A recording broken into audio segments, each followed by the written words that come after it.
Assalamualaikum warahmatullahi wabarakatuh. Saya Salwa Cantika Putrasfi dengan NIM 210210194. Saya akan menjelaskan tentang kualitas pelayanan. Pengertian pelayanan. Pelayanan adalah tindakan atau perbuatan seseorang atau organisasi untuk memberikan kepuasan kepada pelanggan atau nasabah. Pelayanan adalah sebuah produk yang ditawarkan dan disampaikan kepada pelanggan yang membutuhkan. Pelayanan tidak hanya terbatas sebagai produk jasa, melainkan juga sebagai yang menyertai produk, barang dalam penyampaiannya.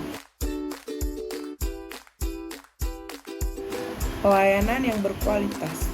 Pihak yang paling berkompeten menentukan seberapa tingginya kualitas pelayanan yang kita sampaikan adalah pemakai jasa itu sendiri. Dengan demikian, penilaian harus berdasarkan pandangan pelanggan, sedangkan apa yang diinginkan dan diharapkan pelanggan dapat berbeda jenis dan tingkatnya dari suatu pelanggan ke pelanggan lain. Dan penilaian terhadap kualitas pelayanan tidak hanya dari produk dan jasa pelayanan itu sendiri, tetapi juga terhadap proses di mana pelayanan itu berlangsung. Dimensi-dimensi kualitas pelayanan. Yang pertama ada tampilan. Tampilan itu adalah tercermin sebagai fasilitas fisik, peralatan, personil, dan bahan komunikasi. Lanjut dengan keandalan. Keandalan adalah kemampuan memenuhi pelayanan yang dijanjikan secara tepat dan terpercaya. Terus ada tanggap. Tanggap adalah kemauan untuk membantu pelayanan dengan menyediakan pelayanan yang tepat. Keyakinan. Keyakinan adalah pengetahuan dan kesopanan dari para pegawai dan kemampuan mereka untuk menerima kepercayaan dan kerahasiaan. Terus ada empati. Empati adalah perhatian individual yang diberikan oleh perusahaan kepada para kesenjangan kualitas pelayanan. Yang pertama, kesenjangan antara harapan pelanggan dengan persepsi manajemen. Yang kedua, ada kesenjangan antara persepsi manajemen dengan spesifikasi atau standar pelayanan. Yang ketiga, ada kesenjangan antara spesifikasi kualitas pelayanan dengan pelayanan yang dihantarkan. Yang keempat, ada kesenjangan antara penyampaian pelayanan dengan komunikasi eksternal. Yang kelima, ada kesenjangan antara harapan dan persepsi pelanggan atas kualitas pelayanan. Metode survei kepuasan. Metode survei kepuasan terdapat 4. Yang pertama ada sistem keluhan atau saran. Sistem ini biasa mengisi formulir untuk menyampaikan hal-hal yang disukai dan tidak disukai pelanggan.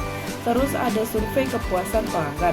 Survei ini pengukuran langsung yang dilakukan terhadap pelanggan baik secara tulis maupun lisan dan dipilih secara acak.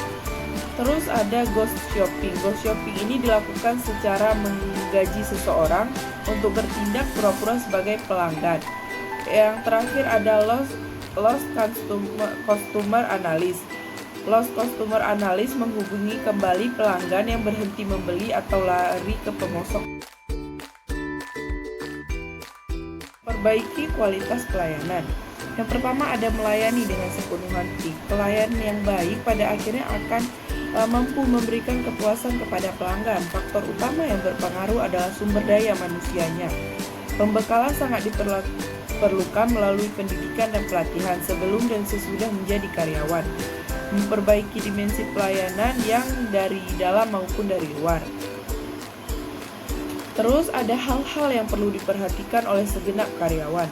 Yang pertama, selalu ingin membantu setiap keinginan dan kebutuhan pelanggannya.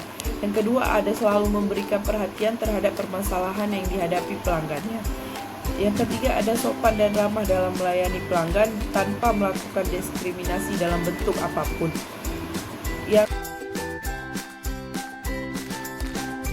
Dari materi yang saya paparkan dapat diambil kesimpulan, dalam persaingan yang semakin ketat sekarang ini, aspek pelayanan menjadi salah satu keunggulan yang sangat kompetitif. Yang terutama menilai baik buruknya kualitas pelayanan adalah pengguna jasa itu sendiri atau pelanggan.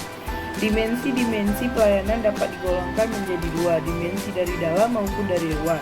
Produk jasa pelayanan menyertai produk barang dalam penyampaiannya kepada pelanggan. Kualitas pelayanan ditentukan justru dengan pelayanan itu sendiri yang sedang dihantarkan. Untuk bisa memberi pelayanan yang baik, diperlukan pengetahuan yang tepat dan diharapkan oleh pelanggan. Sumber daya manusia menjadi unsur penting dan utama dalam penyampaian pelayanan yang baik. Sekian dari saya. Assalamualaikum warahmatullahi wabarakatuh.